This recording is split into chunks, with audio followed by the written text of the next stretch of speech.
ಹಿಜಾಬ್ ವಿಚಾರವಾಗಿ ಅವ್ರನ್ನ ಕೇಳಿದ್ವಿ. ಎಕ್ಸಾಮ್ ಟೈಮಲ್ಲಿ ಹಿಜಾಬ್ಗೆ ಅವಕಾಶ ಇಲ್ಲ BJP ಟೈಮಲ್ಲಿ. ಸೊ ಈ ವರ್ಷ ಇರುತ್ತೆ ಅನ್ನೋದಕ್ಕೆ ಗೃಹ ಸಚಿವರ ಜೊತೆ ನಾವು ಮಾತನಾಡಬೇಕಾಗುತ್ತೆ. ಅವರು ಯಾವ ರೀತಿ ಹೇಳ್ತಾರೋ ನಾವು ಆ ರೀತಿ ಕ್ರಮ ತೆಗೆದುಕೊಳ್ತೀವಿ ಅಂತ ಹೇಳ್ತಿದ್ದಾರೆ. ಸೊ ಈ ಬಗ್ಗೆ ಗೃಹ ಇಲಾಖೆ ಇನ್ನೂ ಅದರ ಬಗ್ಗೆ ಭಾಳ ಸುದೀರ್ಘವಾದ ಚರ್ಚೆ ಅಗತ್ಯ ಇದೆ.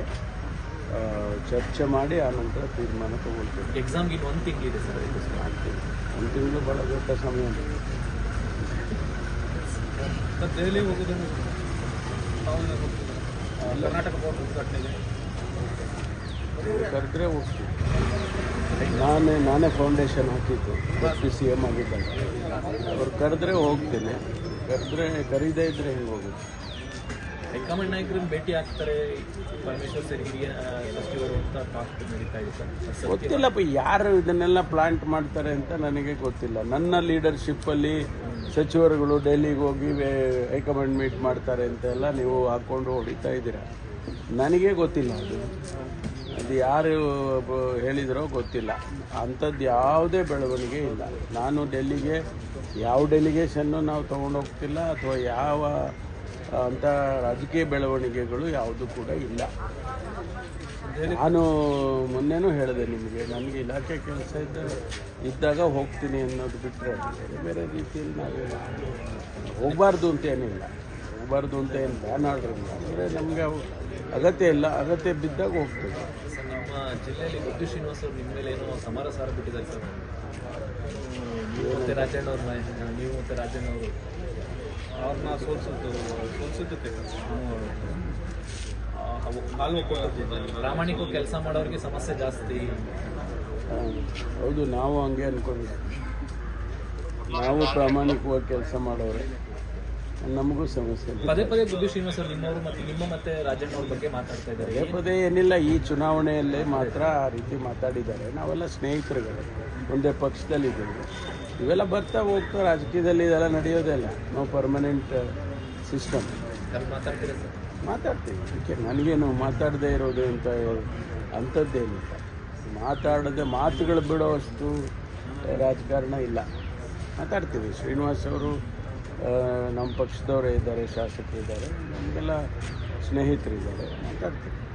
ಸರ್, ಮೊನ್ನೆ ಚನ್ನಪಟ್ಟಣ ಸಮಾವೇಶದಲ್ಲಿ ಮತ್ತೆ ಮುಖ್ಯಮಂತ್ರಿ ಬದಲಾವಣೆ ವಿಚಾರ ಶಾಸಕರ ಪ್ರಶ್ನಪ್ಪ ಮಾತುಕತೆ DK ಶಿವಕುಮಾರ್ ಆಗಬೇಕು ಅಂತ ಏನು ಕಾಂಗ್ರೆಸ್ಸಲ್ಲಿ ಇದು ಬಗೆಹರಿಯೋದು ಸಮಸ್ಯೆ ಗೊತ್ತಿಲ್ಲಪ್ಪ ನನಗೆ. ನಾನು ಅದನ್ನ ಫಾಲೋ ಅಪ್ ಮಾಡಿಲ್ಲ. ಬಟ್ ನಾನು ಅದ್ರ ಬಗ್ಗೆ ಹೆಚ್ಚು ಮಾತಾಡೋಕ್ಕೂ ಹೋಗಲ್ಲ. ಸರ್, ಇನ್ನು ಕುಮಾರಸ್ವಾಮಿ ಅವ್ರದ್ದು ಒಂದು ಹಿಂದಿನ BDA ನೋಟಿಫಿಕೇಶನ್ ಪ್ರಕರಣದ ಹಿನ್ನಡೆ ಆಗಿದೆ ಸರ್.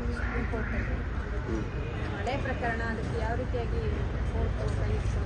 ಕೋರ್ಟೇ ಹೇಳಿದೆ, ಕಾನೂನು ಕ್ರಮ ಯಾವ ರೀತಿಯಾಗಿ ಇಲ್ಲ, ಅವರೇ ತೀರ್ಮಾನ ಮಾಡಬೇಕಲ್ಲ. ಸುಪ್ರೀಂ ಕೋರ್ಟೇ ತೀರ್ಮಾನ ಮಾಡಬೇಕು. ಇದರ್ ವೇ ಅವ್ರ ಪರವಾಗಾದರೂ ಆಗಲಿ, ವಿರುದ್ಧವಾಗಲಿ ಅವರೇ ತೀರ್ಮಾನ ಮಾಡಬೇಕು. ನಾವು ಹೆಂಗೆ ಹೇಳೋಕ್ಕಾಗುತ್ತೆ? ಆ ಪ್ರಕರಣದ ಬಗ್ಗೆ ಕೋರ್ಟಲ್ಲಿದೆ ಅಂತ ಅಷ್ಟೇ ನಾವು ಅಂದ್ಕೊಂಡಿರೋದು. ಅದ್ರ ತೀರ್ಮಾನ ಅವ್ರು ಮಾಡಬೇಕು. ಸುಪ್ರೀಂ ಕೋರ್ಟ್ ಫೈನು ಕೂಡ 5 ಲಕ್ಷ ಮಾಡಿದ್ದಾರೆ. ಅದು ಸ್ವಲ್ಪ ಕಾನೂನಿನ ಬಿಸಿ ತಟ್ಟಬೇಕಲ್ಲ. ಸುಮ್ಮನೆ ಒಂದು ಕಾಟಾಚಾರಕ್ಕೇನೋ ಒಂದು ಕಾನೂನು ಮಾಡಿದರೆ ಅದು ನಿಲ್ಲೋದಿಲ್ಲ ಇಂತಹ ಘಟನೆಗಳು ಅಂತೇಳಿ ಸ್ವಲ್ಪ ಫೈನ್ ಆಗಲಿ ಅಥವಾ ಈ ಇಂಪ್ರಿಸನ್ಮೆಂಟ್ ಆಗಲಿ ಸ್ವಲ್ಪ ಜಾಸ್ತಿ ಮಾಡಿದ್ದಾರೆ. ಅದರಿಂದ ಒಂದು ರೀತಿ ಡೆಟರೆಂಟ್ ಆಗುತ್ತೆ ಈ ರೀತಿ ಮಾಡೋದಲ್ಲ ಅಂತ ಆ ಉದ್ದೇಶದಿಂದ ಮಾಡಿದ್ರು. ಸರ್, ರಾಜ್ಯಪಾಲರಿಗೆ ಹೋಗಿದೆಯಾ ಸರ್? ಕಳಿಸಿದ್ದಾರೆ. ಗೊತ್ತಿಲ್ಲ, ಅವರೇನೋ ಊರಲ್ಲಿಲ್ಲ, ಇವತ್ತು ಬರ್ತಾರೆ ಅಂತ ಹೇಳಿ. ಬಂದಾಗ ಅವ್ರು ನೋಡಿ ಅಂಕಿತ ಆಗ್ಬೋದು ಅಂತ ಅಂದ್ಕೊಂಡಿದ್ದೀನಿ.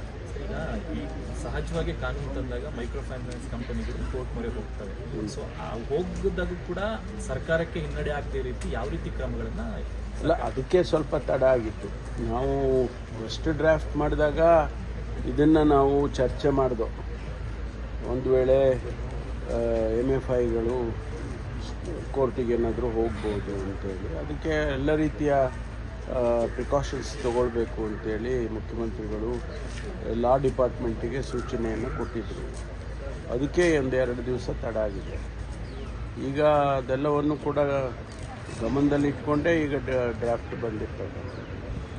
ಸರ್ಕಾರಕ್ಕೆ ಹಿನ್ನಡೆ ಆಗಲ್ಲ. ಆಗೋಲ್ಲ ಅಂತ ಅಂದ್ಕೊಂಡಿದ್ದೇವೆ ನಾವು.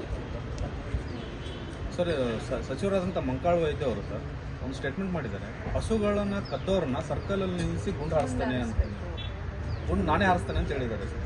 ಗೊತ್ತಾಗಲಿಲ್ಲ. ಇದಾಯ್ತಲ್ಲ ಸರ್, ಉತ್ತರ ಕನ್ನಡದಲ್ಲಿ ಒಂದು ಹಸುನ ಬಲಿ ಕೊಟ್ರಲ್ಲ, ಆ ಥರದ ಪ್ರಕರಣಗಳು ಕಂಡ್ರೆ ನಾನೇ ಸರ್ಕಲ್ ನಿಲ್ಲಿಸಿ ಗುಂಡು ಹಾರಿಸ್ತಾನೆ ಅನ್ನೋ ನಾವು ವೈಯಕ್ತಿಕವಾಗಿ ಏನೋ ಹೇಳಿರ್ತಾರೆ ಸರ್. ಇನ್ನೊಂದು, ಬೆಂಗಳೂರಿನಲ್ಲಿ QR ಕೋಡ್ ಮೂಲಕ ಮತಾಂತರ ಮಾಡ್ತಾ ಇದ್ದಾರೆ, ಅಲ್ಲಿ ಸ್ಕ್ಯಾನ್ ಮಾಡಿದ್ರೆ ಮತಾಂತರದ ಎಲ್ಲ ಲಿಸ್ಟ್ ಬರ್ತಾ ಇದೆ. ಅದೇ ನಮ್ಮ ಗೊತ್ತಾಗಿಲ್ಲ. ಆ ಥರದ ಮತಾಂತರ ಮಾಡೋದಕ್ಕೆ ಏನಾದರೂ ಕ್ರಮ ಗೊತ್ತಿಲ್ಲ ಅಲ್ಲ ನಮಗೆ. ಮತಾಂತರದ್ದು ಹಿಂದೆ ಮಸೂದೆ 21ರಲ್ಲಿ ತಂದಿದ್ದಲ್ಲ, ಅದಕ್ಕೆ ವಿಶ್ರಾಮ ಮಾಡೋದಕ್ಕೆಲ್ಲ ಕ್ರಮ ಆಗಿತ್ತು. ಅದು ಯಾವ ಸ್ಟೇಜಲ್ಲಿದೆ ಅಂತೇಳಿ ಲಾ ಡಿಪಾರ್ಟ್ಮೆಂಟಲ್ಲೇ ನೋಡಬೇಕು. ಹೊಸ ಮಾರ್ಗವನ್ನು ಆರಿಸ್ಕೊಂಡಿದ್ದಾರೆ ಮತಾಂತರ ಮಾಡೋಕ್ಕೆ ಅನ್ನೋದು ಇಲ್ಲ. ಅಂಥದ್ದೇನಾದರೂ ನಮ್ಮಲ್ಲಿ ಕಂಪ್ಲೇಂಟ್ಸ್ ಬಂದರೆ ಅಥವಾ ಬೇರೆ ಫೋರ್ಸ್ ಮಾಡ್ತಿದ್ದಾರೆ ಅಂತ ಏನಾದರೂ ಬಂದರೆ ಅದನ್ನು ಇಲಾಖೆಯಲ್ಲಿ ಕಾನೂನು ಚೌಕಟ್ಟಲ್ಲಿ ಏನು ಮಾಡ್ಬೋದು. ಮತ್ತಷ್ಟು ಸುದ್ದಿಗಳಿಗಾಗಿ ನೋಡ್ತಾ ಇರಿ ಪಬ್ಲಿಕ್ ನ್ಯೂಸ್ 24x7. ಇದು ಸತ್ಯದ ಧ್ವನಿ.